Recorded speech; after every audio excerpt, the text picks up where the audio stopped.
I Weep for Thee, America, a poem from the poetry of Robert Stephen Christ.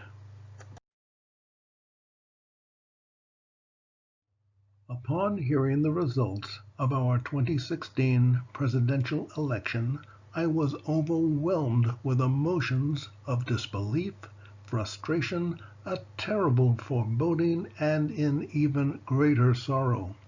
So, on that eventful evening of November 4th, 2016, with a bit of research on the phrases to mourn and to weep, I composed this poem, I Weep for Thee, America. With so much partisanship, vested interests, secrecy, lying, misinformation, and fear, we may not ever know all of the facts relating to this 45th president in our relatively brief lifetimes. One man's vision of doing good is another man's vision of committing folly.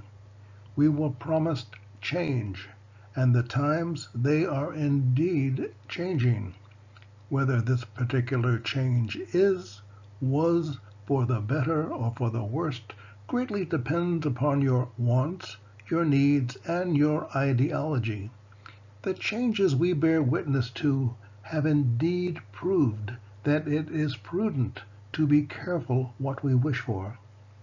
This, our 45th president, has taken it upon himself to work around our system of constitutional laws, rules, and safeguards, and in doing so, he and his supporters are summarily attempting to destroy one of the greatest structural frameworks of democratic government in the history of mankind. By allowing our elected leaders, with their self-serving interests and vetted lobbyists, to attribute undue credibility to the opinions of others, both within and beyond our country's territorial borders, we, the descendant guardians of this democracy, are allowing it to be trashed and dismissed with our insipidly inspired political correctness, our refusal to make hard, uncomfortable, and to some unpopular decisions. It is with great hope that we will all finally wake up and exercise our forefathers' hard fought for constitutional rights and vote to send these carpet-bagging incumbent political usurpers in the White House packing, that I share this poem with you. To us, to all of us, both within these shores and beyond them, whose freedoms have been unscrupulously bartered in the name of change, I dedicate this lament. I weep for thee, America. Robert Stephen Christ. I Weep for Thee, America was composed after and from a compilation of quotations by Andrew Jackson, William Shakespeare, Thomas Gray, Thomas More, John Milton, and Thomas Babington, also known as Lord Macaulay.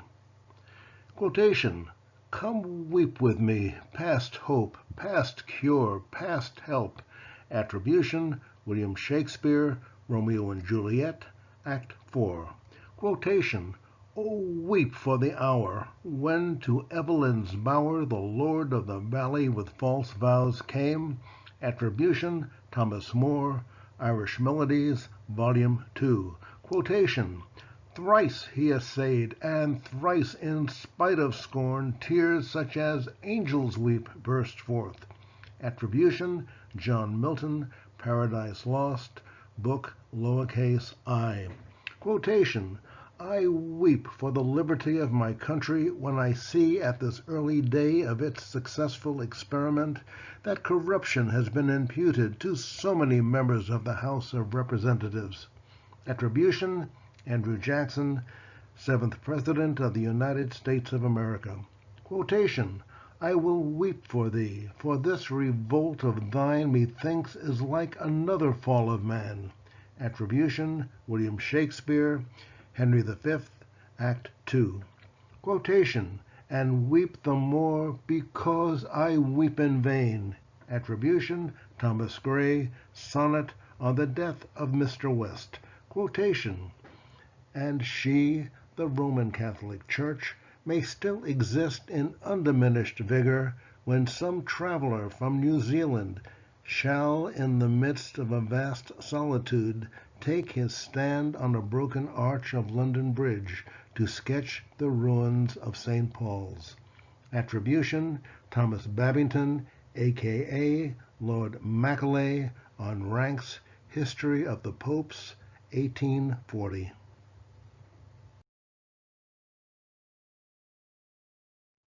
I weep for thee, America.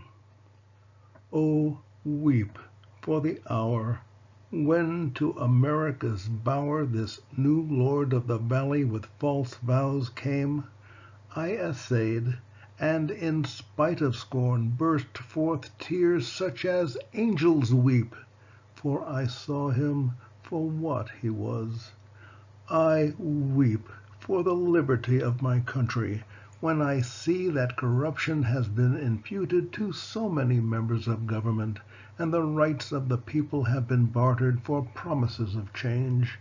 I weep for thee, America, for this revolt, this folly is surely yet another fall of man from grace, and weep the more because I weep in vain.